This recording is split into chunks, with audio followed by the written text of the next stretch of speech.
This is Passion for Your Passions, a podcast about what makes life worth living. I'm Julie. And I'm Krista.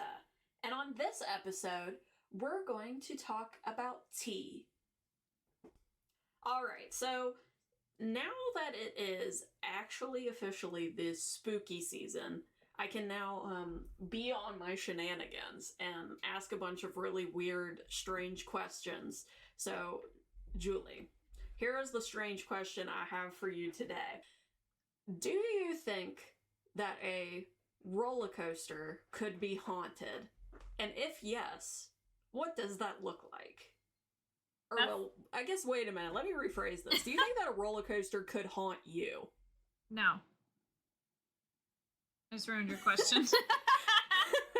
No, moving on. And done with that.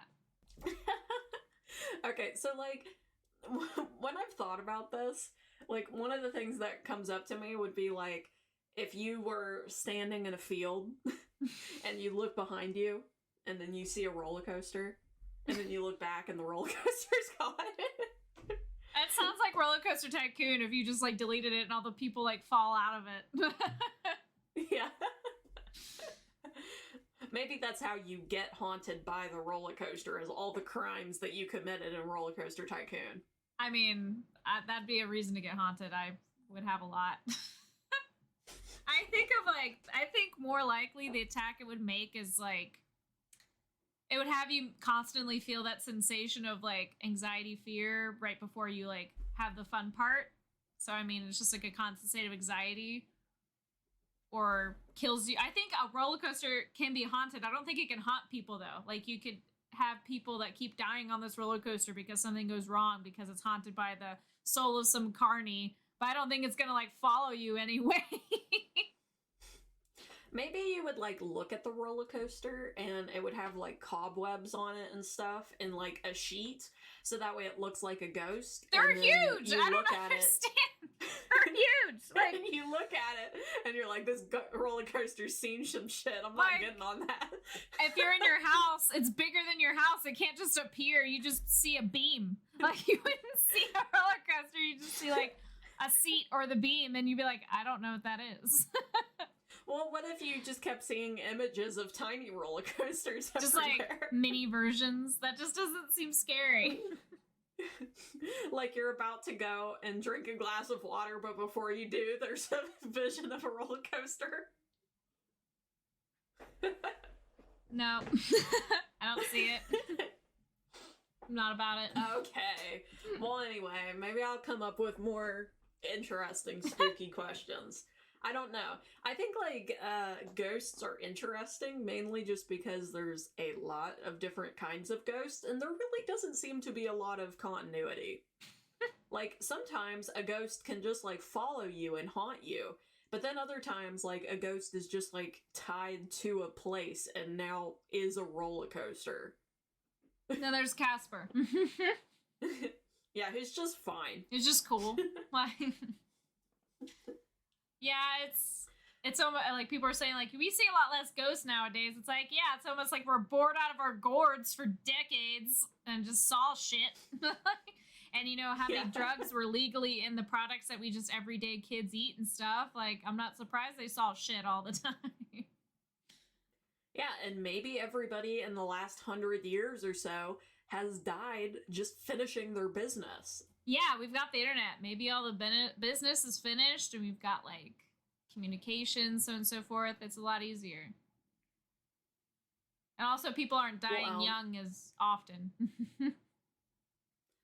Well, now that we have the spooky shit out of the way, speaking of, you know, hundreds of years ago, let's talk about tea.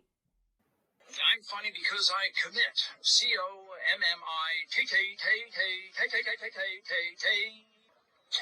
I think you had enough tea for today. Let's get you out of here, Buzz. Don't you get it? You see the hat? I am Mrs. Nesbit. She wants to have tea. Tea? She came all the way from Europe to have tea. Just tea, thank you. Julie, why are we talking about tea today? Well, I've mentioned it before. There's a handful of things that people associate with me. baking, music, gardening. I'd definitely say tea is another one that people just, yeah, Julie's the tea person. And it was even funnier. I was at the office and I drink tea when I'm at work. And one of my coworkers was like, oh, that smells really good. And I said, yeah, I'll get you some. And I went to the international market and they stocked all the tea, which rarely happens. I was like, oh my God. And I bought like $100 worth of tea. And I had to talk to a couple coworkers about tea. And so like I bought the teas that I wanted to recommend them, but they all come in these very specific type of like tin containers. And so I had them like on the desk of everyone on my team. And some like really higher up came by and he like kept doing double takes and got like really weirded out. And he just went, is there a club I don't know about? Or am I seeing the same shape? What's happening? We're like, oh, it's the tea club. So. I am the tea lady. I am the woman of the tea. Like, yeah, I think like it is something that I associate with you in a way. I do kind of think about that trip that we went on when we were in high school. And we went to that tea shop in Boston. Baltimore. Which was amazing. I wish I could remember for the life of me what the name of that place was. It probably doesn't even exist anymore, to be fair. It was in Baltimore, not Boston. Oh, you're right. Things with bees. Yeah, in Baltimore. And that was pretty amazing. That was a good cup of tea. And I just remember the people that we went with not being particularly happy about it, but we were happy. We were fine. We didn't give a shit. We're like, you didn't have to come. We're like, fuck off. Well, I think I was 18, but nobody else was, right, in the group. And that was probably true. Yeah. But we had I guess besides the adults who were with us. We had parental supervision, but I kind of like for that trip, since I was 18, I kind of was like, you can follow me or don't, I'm 18. And I just like was deciding to do shit when I felt like it. And our like parent for our pod was a pushover. So she's like, oh, okay. And just like did whatever I said. It's great. But yeah, that's probably like one of my fonder us memories and fonder tea memories. Mm. Yeah. Also, my cat is just in the background attacking the floor. No. Yeah, I'd say tea is associated with me, and I just start convincing people to drink tea all the time. And I want to get better at a lot of drinks and just like being a master of all types of drinks, and tea is included in that. I can definitely get better with tea, and with it being summer and everybody drinking that sweet ass tea, it seemed like the best time to talk about it before the spooky times fully start. Okay. So on that note, what do you think your favorite teas are? Do you have, I guess with that too, what kind of teas do you typically recommend to people? Maybe like who are starting out? I have different teas for like different moods or different times of the day. But my favorite tea is usually jasmine pearl. So that has to do with how it's like layered together. And the jasmine is an herbal additive to the tea, and it's pretty strong. So I don't typically, it smells amazing, so people usually love to smell it, but to drink it, it's a little intense. And you'd have to put a lot of honey with it for your first time. I definitely recommend, if you're starting to drink hot tea, to do it with honey. It helps quite a bit. And the softest, most delicate tea would be white tea, and I typically recommend that. I love white peach tea or white pear. And you don't have to start loose leaf tea and go super expensive and crazy. There's quite a few cheaper teas like Earl Grey's that are really good if you just want to go that route. If you're a coffee drinker and you love like the caffeine and the heaviness of coffee, then black teas are definitely up your alley, or a chai tea. But it's really like I have to sit with somebody to give them a full, I have to ask them like a dozen questions and give them their full synopsis of what tea I recommend. Yeah, I will say, if anybody out there is looking for good bagged tea, there is a place called Harney & Sons. It's like Harney. And they have like lots of different flavors of tea. I think like on most of the tins it will tell you how you're supposed to make the water and all that kind of stuff. So it's not too bad. They have a couple really good black teas there. Like they have this one that's called London Fog, and they have a Paris tea.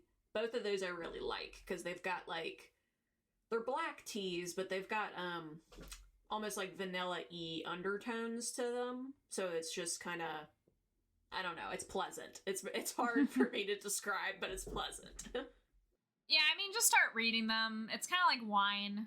When you read it, you're like, oh, I'm going to taste all these notes, and then you drink it, and you're like, what? It tastes good, but it does taste like black tea. Yeah, it still just tastes like tea instead of the fields of Palinor and all this nonsense that comes with it. The fields of Palinor. This tastes like Eowyn's hair. And it does. It truly does. You could start with like herbal teas because they add a bunch of stuff. So like lychee nuts, they're very sweet. So if you find a tea with that, pick your favorite fruit and go ham kind of thing. But I don't know if I typically recommend herbal teas to people to start with, mainly because they're kind of hard to make. Like those are one of the ones where you can fuck up. It depends. And once you fuck up with those, they like don't taste good. Yeah, it depends. If you're trying to drink the ones that are like medicinal, then yeah, it's horrible if you mess those up. But they have like just fruity ones. They're like, we threw some stuff in here. We don't know what it is. Which that does bring me to my topic of, I feel like it would help a lot if I kind of go through the types of tea so that people can kind of figure out where they might sit in that. And so that's not so confusing when they go down the aisle and just go, I don't know. Okay, let's hear it. Let's hear types of teas. Okay, so first thing you need to know is that tea technically only comes from one type of plant. So it's the Camellia sinensis, something. But the difference in the types of tea has to do with the timing and the processing of the leaves. So the original first tea is green tea.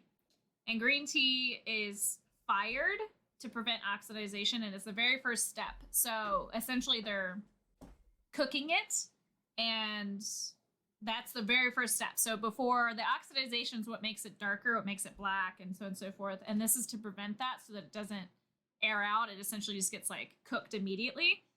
And there's two different styles, and that's the Japanese and the Chinese style. So the original Chinese style was pan fried. So you'll actually see that a lot of the time, or if it just says Chinese green tea, then you'll know that it's pan fried. That gives it a very much a heavier green flavor. And then the Japanese style is to steam fire it, and that gives it a lot softer. Not that it's to say it doesn't have a lot of flavor as well. It's just it has a different flavor. It doesn't have that burn kind of flavor to it. And then from there you have matcha tea, which people have probably heard with desserts or drinks. And matcha tea is specifically Japanese, and it's completely different way of processing tea. It's actually, the tea is plants grown in the shade, so it develops a lot differently and a lot slower. And they grind/mill the leaves and the stems and everything into a powder, which makes matcha. And that's a very ceremonial, honorary type thing if you really get into it. Otherwise, we've been modernizing it for desserts and mochi and all kinds of stuff like that. Yeah, and green tea is a little bit of a weird one just for, like, recommending it to people, because some green teas do tend to be earthier. Like, you're definitely going to taste, like, a leafiness to it, but that's not all green teas. I've definitely had some green teas where it doesn't have that kind of earthy taste at all. So, I don't know. With green tea, it's probably best if you can just get somebody to recommend you a few to start. Yeah, green tea is the oldest one, and it's been around for so long. There's so many different towns and countries and everything that do their variant spin on it. And, the length of time that they fire it changes the flavor, all kinds of stuff. So, I mean, it's a huge range. After that would be black tea, which is the most popular universally. And it is highly oxidized, basically meaning that it's dried. So specifically allows for oxidization to happen instead of firing it to prevent that from happening. It did start in China, like pretty much all tea other than matcha. And it is the most popular in other countries. So like that's what, when you get tea in Britain, when you get tea in like the typical teas you see are chai tea, all those are black tea. and that's what was mostly imported. That was what was at the Boston Tea Party with those like tea bricks and everything like that. That is what Queen Elizabeth drank, which, as of us Rest in recording peace. this video, Queen Elizabeth passed away. It was very weird timing, the day that we decided to do the tea episode. I just really want to do the Princess Diaries thing where anytime you say Queen Elizabeth, I also go, Queen Elizabeth, may she rest in peace. Like, but I did want to mention, yeah, like I was saying, the subsection under black tea, like breakfast tea or chai tea or black tea or was it dark tea? All of that is a variant of black tea. So, which the breakfast tea is essentially just like the tea leaves are cut shorter. They're like smaller pieces so that when you're steeping it, it goes a lot faster and you can put a lot more in there and it's stronger. So that's why it's breakfast blend. And then chai tea, which is actually masala chai, meaning blend of spices, is a combination of Indian spices and black tea. And then usually sugar, milk, and all that. But so here's the weird one that people always ask me about that I'm like, I can't really explain it. It's oolong tea, which we say oolong here, but it's woolong. And it essentially means that someone kind of gave up in the middle of the process. If I'm being obnoxious, essentially like these a handful of, I think it's like originally from 5 different colonies or cities. They like were trying to be original and weird and doing tea in a non-traditional way. This is a very like bastardized version of tea. Like they do not use it in ceremonies. It is not a sophisticated tea. It is a very like bullshit tea in their culture. But it means to be partially oxidized. So they kind of like sort of do the green tea thing, sort of do the black tea thing, but that also means that every single type of oolong or woolong is completely different. Like it could be horrible or amazing or can have this flavor or that flavor. It's essentially kind of like a grab all on the process of tea leaves. So never ask me to recommend you an oolong. I do not know. I have gotten some from Harney and Sons, and I do like it. But yeah, that is kind of interesting. I don't think I've ever heard that before. So then it would be interesting to have like 5 different ones and see. And they all did the same thing. Like, God damn it. We were tricked. We tried. Yeah, I usually find that it's like red. I don't know why that is, but pretty much anytime I've gotten oolong, it's red. And I'm like, what's that mean? And I think it's because it's like, it's not blackened yet, but it's close. I don't know. It's very strange. Yeah, that kind of makes sense. Yeah. Must be like, yeah, because I think like the one that I have, it's kind of brownie, but it is like a brownie red. Yeah. I don't know. That's strange. It was funny because I was trying to read because I went, I don't actually know where it comes from. And they're like, these like 5 towns messed it all up and now everybody does it. I'm like, oh, okay. It's fancy black tea. There you go. It's half-assed black tea. That's what I always like to say when something is like in between something or it's like slightly weird. I'm like, it's just fancy that. It's the bastard of it. Weird. Yeah. 2 different kinds of people. And then there's herbal tea, as I mentioned, which specifically means it's something, there are other components other than tea leaves in it. So you can have, I mean, if you put dried fruit and that's the only thing, then typically they say black tea with pears. But if you put like chamomile or if you want to put echinacea or all this other stuff, that's an herbal tea and it typically has very little tea in it. And that started off as like a medicinal, but now it's also an additive to try to like cheapen the quality of the tea. So they'll just put like whatever they want in it, you know? Yeah, I mean, I will drink chamomile sometimes, mainly because that one's a good one to drink at night. It doesn't have caffeine in it, so the one that I get does taste pleasant. Some of them, kind of, I mean, as with all tea, as you're probably slowly learning as we talk about this, there are differences, but the one that I typically get, I like the taste of it. Yeah. I plan on making some, and I mean, I add it to my tea, but yeah, it's another thing that's also not technically traditional. and you wouldn't have ceremonies or wouldn't do anything like specific with it per se. And the last type of tea that I'll talk about is white tea. So this is like, the best way to call it is delicate. It is a very barely processed, more or less. It's very lightly dried, and that's it. Like, it's slowly, delicately, particularly dried. And it's probably the tea that I usually recommend. It's the softest, kind of like least likely to have a heavy, earthy flavor. And also they usually pair fruit with it because it's such a light, delicate flavor. So those are generally the types of teas you're gonna see. Yeah, and I typically find too, white tea is almost like sweeter. That's probably the wrong way to put it, but like maybe it's because of the delicateness, but it like just feels sweeter.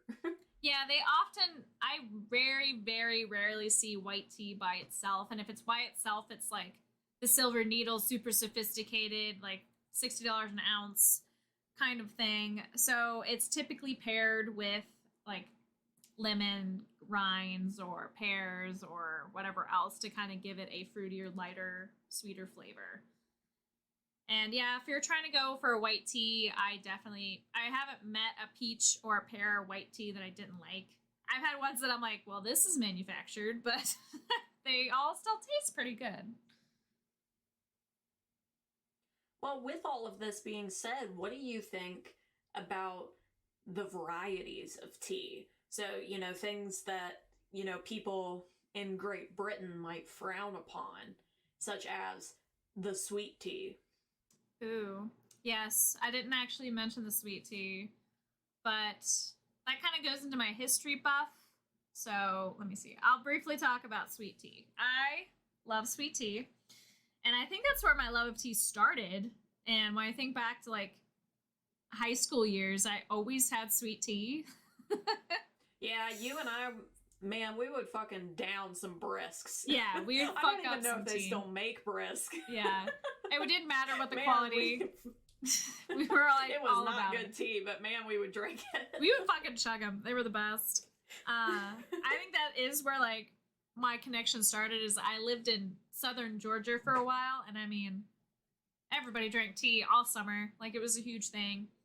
And I did read up on it because I was fairly curious of like how that even came to be, because it's so different than like anything else historically what you read about tea.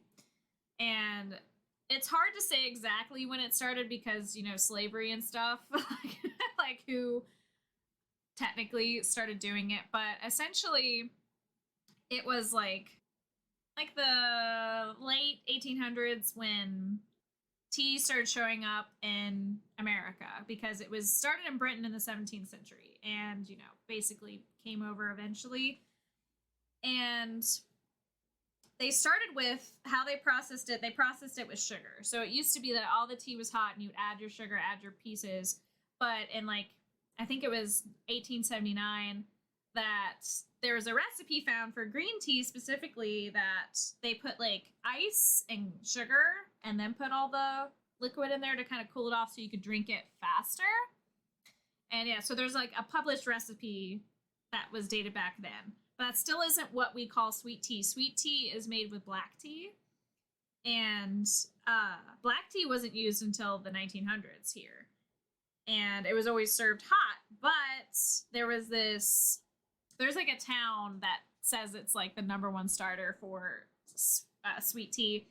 And it was served in 1904 by this bartender, essentially, because he was it's too hot for tea. And he was just what if I made it cold? And then he did. And what a guy. What a guy. He filtered it through this cold pipe to cool it off after it had been steeped. And then it just became a thing. And with Prohibition coming around, it was a super easy way to hide alcohol and all this stuff. So it just blew up as the sweet tea. But it's just so funny that so kind of what I love about tea is that so many of these things, it's so different. It's one plant. And we're just doing a million things with it. It's so interesting to me. So that's where it started for me. Another beautiful, wonderful thing that we have definitely talked about before are the milk teas or the bobas. boba is a newer thing, and it's kind of a weird hybrid. So for those, we've talked about boba before, but if for people who don't know what it is, do you want to give them a rough definition, Yeah, Krista? I mean, boba itself they're like tapioca pearls. They're big, maybe like the size of the tip of your pinky, that kind of size. And they'll typically be cooked and processed with like honey and brown sugar and stuff. So it gives it like a little bit of sweetness. And they'll either put it in kind of more like a juice type of tea or a milk tea. I think like the milk tea is typically more traditional, which tends to be a black tea with some kind of condensated milk and other sweeteners and things. Yeah, so if you're listening to this going, oh man, I keep hearing about boba, but I don't know how to even go about it. Essentially, when you go to order it, you pick a flavor. So you start off with, typically you go to the juices or you go to the teas, and so then you pick green tea or black tea. It's rare that they have white tea because it's such a light flavor. So you'll pick like your flavor of tea or juice, and then you can add toppings. So I always like lychee jelly, but you can also add like a milk cap or bubbles or whatever else. And then they just have tapioca at the bottom. And then you can pick, if the place is fancier, you can pick like your sweetness level and do all this other crazy stuff. But then a lot of places will just have the like Thai coffee boba, and it's literally just, heavy black tea steeped in milk with a bunch of tapioca at the bottom. It's more of a like experience and texture change up.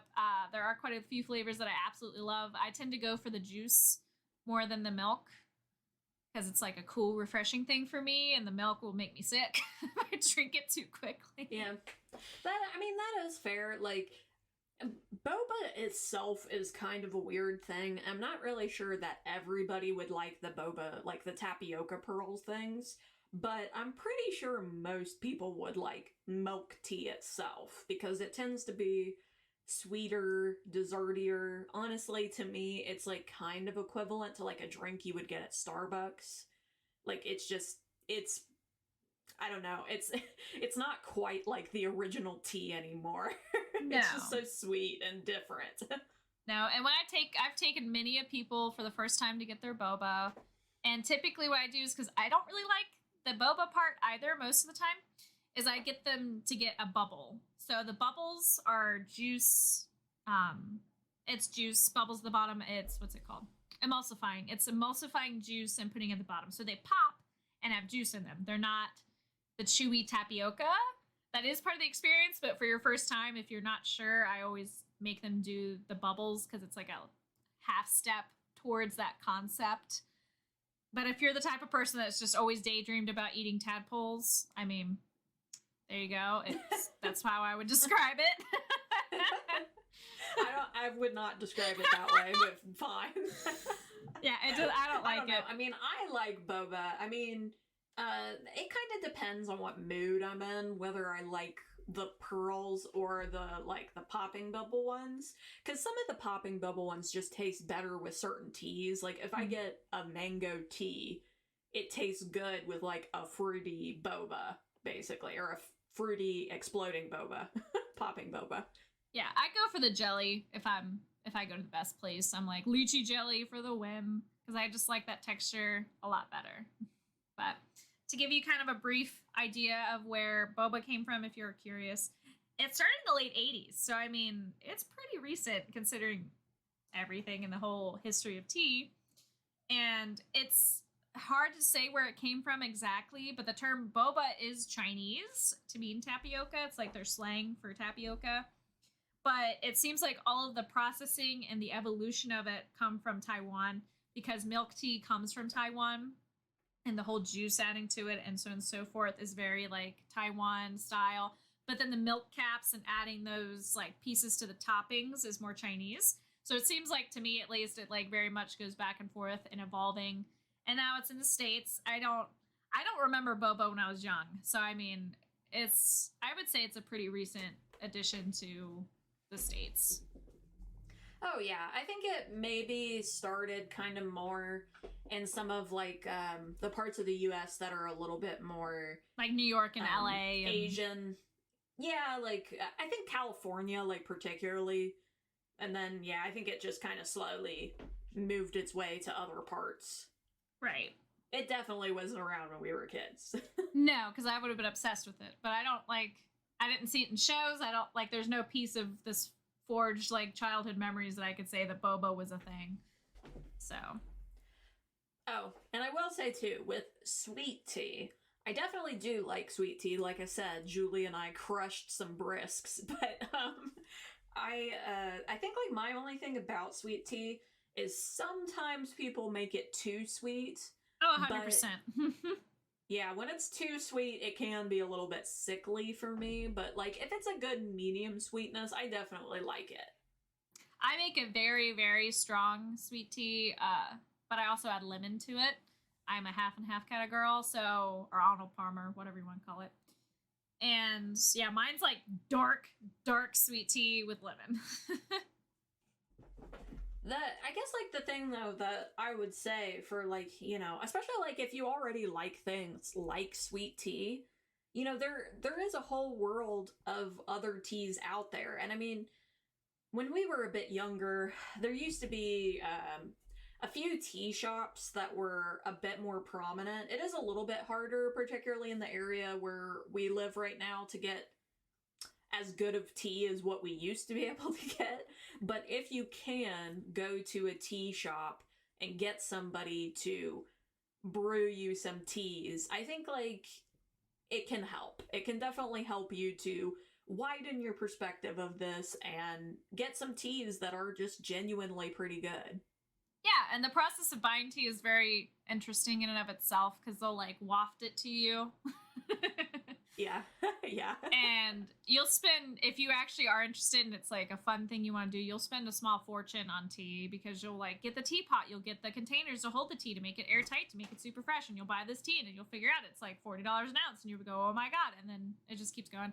It was like every time I went to a tea shop, I'd be like, okay, here's $200, let's go on a journey. Like, yeah, and I mean, that's typically why, at least now, I'll recommend to people Harney and Sons, because Harney and Sons, it is a little bit cheaper, but it's definitely good. Like, you know, you can get, like, sampler packs, and, like, a lot of them do come in bags, because I know some people, I think, don't quite understand how to do the loose leaf. right. And so it's a little bit easier if it's already, like, pre-proportioned and, like, just throw it in. You know, it is a little bit odd, though, I will say. Some of my coworkers are from different countries, and some of the Chinese coworkers that I've had, they'll say that they don't like the tea bags because they taste the paper. Yeah, that's definitely a component. I just don't think that this has ever been something that I've noticed, but it's interesting. I typically I do not do the paper tea bags ever. I have the, like, fine mesh tea bags, which technically are biodegradable, but that way they don't have a flavor. Yeah, but I think at Harney and Sons it comes in either that one or one that it's kind of like paper, but it's not. I don't know. It's not like Lipton. It's like a finer kind of paper. It's hard to explain. Yeah, I mostly have loose leaf, but I have a handful of bag teas that I keep. So it does. I don't usually notice a difference. Depends. I've had a few that I'm like, like you can taste it, but most of mine I don't. Well, do you have any final tea words of wisdom? I don't think so. Keep trying teas, especially if you know someone that likes tea. Just go to their house and be like, make me something, and they'll usually be happy to do so. At least I am. I have so many teas, and I'm like, I know the perfect one, and I just go. So yeah, Yeah, it is fun to make people tea. It's one of those weird things where it just makes you feel like a very posh Victorian lady. Yeah, so you just feel like your life's suddenly together because you're making someone tea. Yeah. So go and make a friend some tea, or have a friend make you tea. On the next episode, we're talking about Pixar.